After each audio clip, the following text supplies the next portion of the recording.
The first few days of Donald Trump's administration have been marked by culture wars, contempt for the Constitution, and of course what we expected the main focus of his first 100 days to be in his mass deportation plan. A mass deportation effort that is already causing tremendous problems for Donald Trump and making it very difficult to keep the promises he claimed to care about, but we know he never did. And that is extremely clear in the press conference he gave today while signing the incredibly dangerous Laken Riley Act. Donald Trump kind of lost control of himself in the press conference and showed how unstable his mind is as he continues to move forward with his disastrous administration. And we are going to get into all of that. But before we do, if I could quickly ask you to leave a like on this video, and if you haven't already and you enjoy our channel, to hit that subscribe button. It goes a long way and it really means the world to me. Now, we are going to cover the full extent of this press conference, but let's start where Donald Trump did,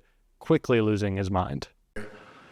The water has now begun flowing in California as we continue to increase the flow in coming days. Nobody's seen anything like that, and I've also taken strong action to regain control of the Washington bureaucracy.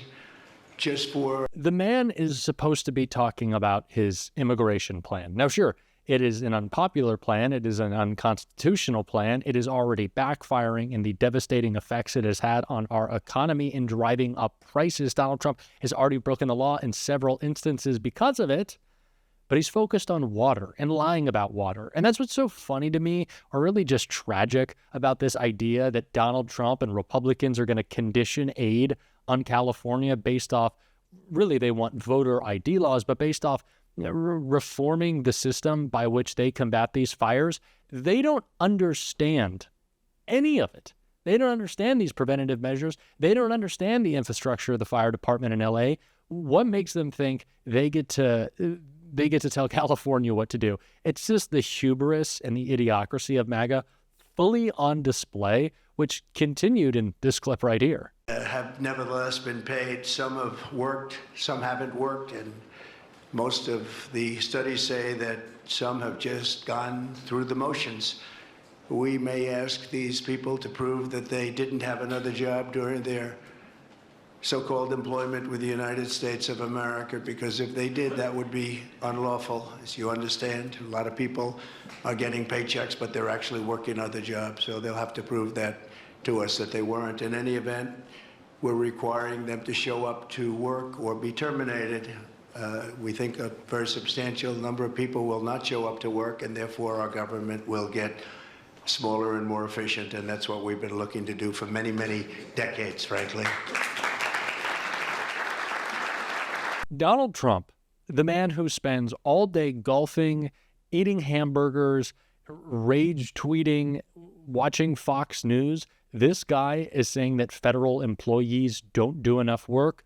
You, sir, do not do enough work. And when you do, it devastates our ability to work. Donald Trump caused mass chaos in the government yesterday with his freeze on federal funds, something that is still causing mass chaos, still preventing people from doing their jobs, doing jobs like, I don't know, making sure that grandparents are fed with Meals on Wheels. Like, what is Donald Trump doing?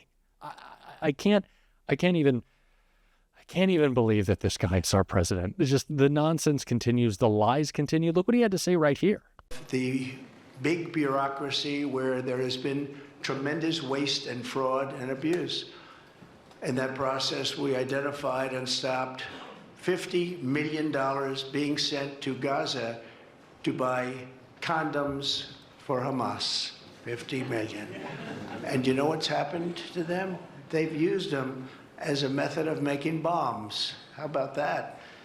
We stopped an attempt to make an illicit... This is what I'm talking about with Donald Trump slowly, well, I guess quickly, losing his mind in this press conference. And it goes to show all of those voters who misunderstood the outcomes that would come from this election, thinking that Donald Trump would lower their costs, make their lives better. Really a misunderstanding by them. And now he's talking about condoms? Like, well, what is wrong with this guy? It's the reason why this press conference was a complete disaster. And even when Donald Trump did talk about immigration, it sounded something like this. Signing an executive order to instruct the Departments of Defense and Homeland Security to begin preparing the 30,000-person migrant facility at Guantanamo Bay. Most people don't even know about it. We have 30,000 beds in Guantanamo to detain the worst criminal illegal aliens threatening the American people. Some of them are so bad we don't even trust the countries to hold them because we don't want them coming back, so we're going to send them out to Guantanamo. This will double our capacity immediately, right? And that's a tough place to get out of. Today's signings bring us one step closer to eradicating the scourge of migrant crime in our communities once and for all. And it was just... He's making camps. This is crazy. The level of fear-mongering, the executive overreach, the unconstitutional steps Donald Trump is taking are terrifying. And when you just look at the percentage of the people being detained, the people Donald Trump wants to deport, those who have already been deported in the first few days of this mass deportation plan, an overwhelming amount, much more so than any president in history, are those who haven't committed crimes.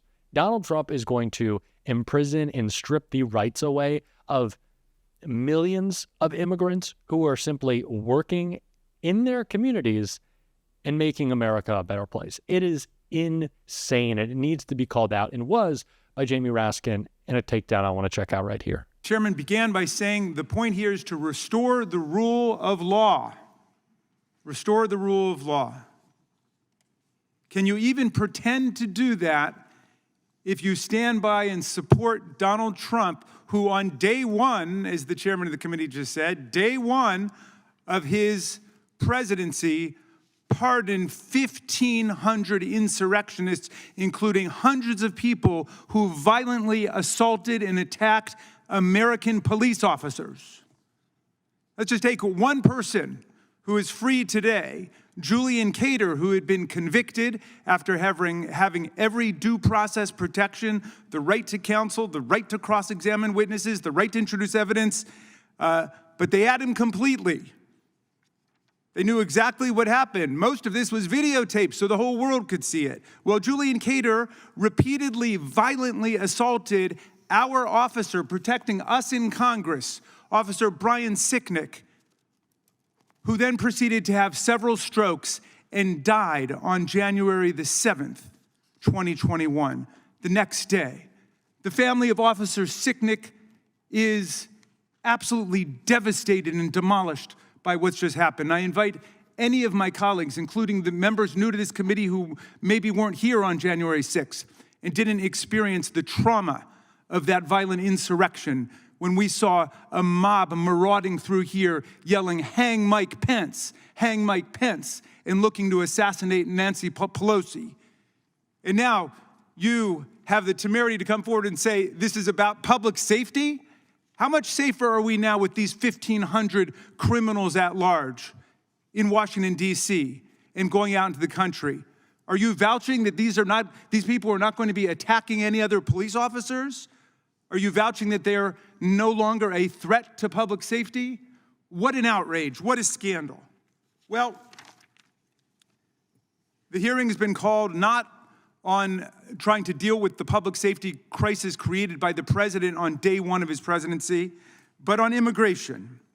Now, time and again, Democrats have reached across the aisle to fix our immigration system by finding common ground through compromise. We did it in 1986 with a Democratic-led House and a Republican-led Senate when we passed the immigration reform signed into law by President Reagan 4 decades ago.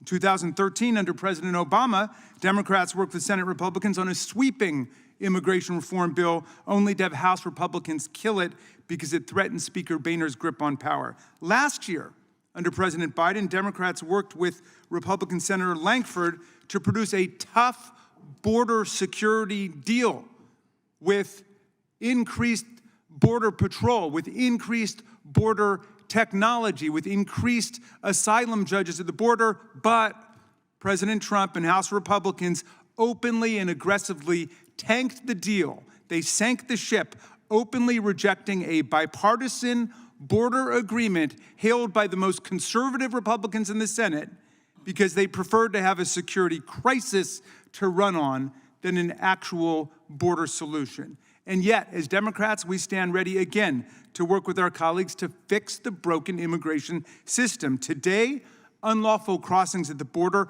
are much lower than they were when President Trump left office. We made progress. Now is the time for us to tackle the daunting task of finding compromise and pragmatic solutions to fix the system that has not been updated in decades, a system that relegates millions of people to the shadows and leaves other people in limbo. Let's secure the border. Let's make it a lot harder to get into America illegally and a lot easier to get into America lawfully. That's what America wants to see. Let's not use immigration to destroy our Constitution. Unbelievable that a lot of my friends on the other side of the aisle are sitting by idly while Donald Trump proposes by executive order to destroy Section 1 of the 14th Amendment, which establishes that everybody born in the United States is a citizen of the United States. And yet, they just let that go. All of these originalists and textualists who claim to care about what the Constitution stands for, that was the whole purpose and meaning of the 14th Amendment, and now they want to destroy birthright citizenship in America, moving to a citizenship based on race instead of a citizenship based on place, which was the whole purpose of the 14th Amendment, to overturn the Dred Scott decision.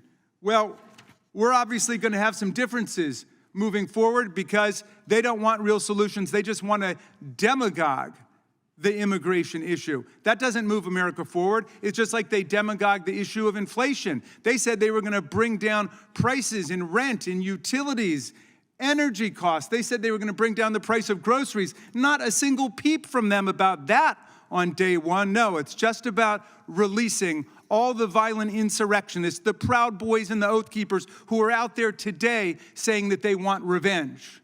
Now, that's the real program for America. But let's hear what their specific proposals are about immigration. If they make sense, then we will get behind them. But if it's just more demagoguery, Mr. Chairman, I'm afraid we're going to have to let it pass. Thank you, and I yield back. There has been this problem that exists in the way that us Democrats message against Donald Trump's and really the Republican Party at large, their discussion, their messaging on immigration. We have this belief that we have to run away from it, that our position is unpopular, or that Donald Trump's plan is popular. It's not true. It only remains popular if we don't explain how terrible it is, how it will raise prices, how it will separate families, how it's unconstitutional, how it's immoral on its face. That is the messaging that we have to deliver, and we're gonna on this show every single day. And if you want to support that, as always, you can hit that subscribe button. You can leave a like on this video, and if you stuck around to the end, you can drop a blue heart in the comments. And until next time, I'll see you soon.